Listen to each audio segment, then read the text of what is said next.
નસવાડી તાલુકા સેવા સદન ખાતે આધાર કાર્ડ વિનાની સગર્ભા માતાઓ માટે વિશેષ આધાર નોંધણી કેમ્પનું આયોજન કરવામાં આવ્યું હતું। આ કેમ્પનો મુખ્ય હેતુ સગર્ભા માતાઓને આધાર કાર્ડની સુવિધા ઉપલબ્ધ કરાવી તેમને માતા અને બાળકના આરોગ્ય સાથે જોડાયેલી વિવિધ સરકારી કલ્યાણકારી યોજનાઓનો સમયસર અને સરળતાથી લાભ મળી રહે તે સુનિશ્ચિત કરવાનો છે।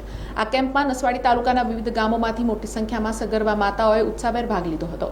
સ્થળ પર જ આધાર નોંધણી અને જરૂરી પ્રક્રિયા પૂર્ણ કરવામાં આવતા લાભાર્થીઓને દૂર સુધી જવાની જરૂર રહી ન હતી અને એક જ સ્થળે તમામ જરૂરી સેવાઓ ઉપલબ્ધ કરાવવામાં આવી હતી। આધાર કાર્ડના અભાવે ઘણી વખત સગર્ભા માતાઓને સરકારી યોજનાઓ, આરોગ્ય સેવાઓ તથા અન્ય કલ્યાણકારી લાભો મેળવવામાં મુશ્કેલીઓનો સામનો કરવો પડતો હોય છે। કેમ્પ દરમિયાન સંબંધિત વિભાગના અધિકારીઓ, કર્મચારીઓએ લાભાર્થીઓને જરૂરી માર્ગદર્શન આપી નોંધણી પ્રક્રિયા સરળ અને સુવ્યવસ્થિત રીતે પૂર્ણ કરાવી હતી।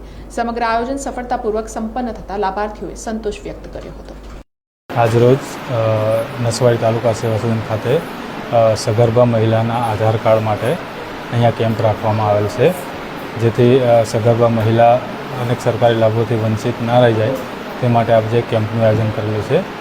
લગભગ 50 થી 60 અરજદારો આવેલા છે।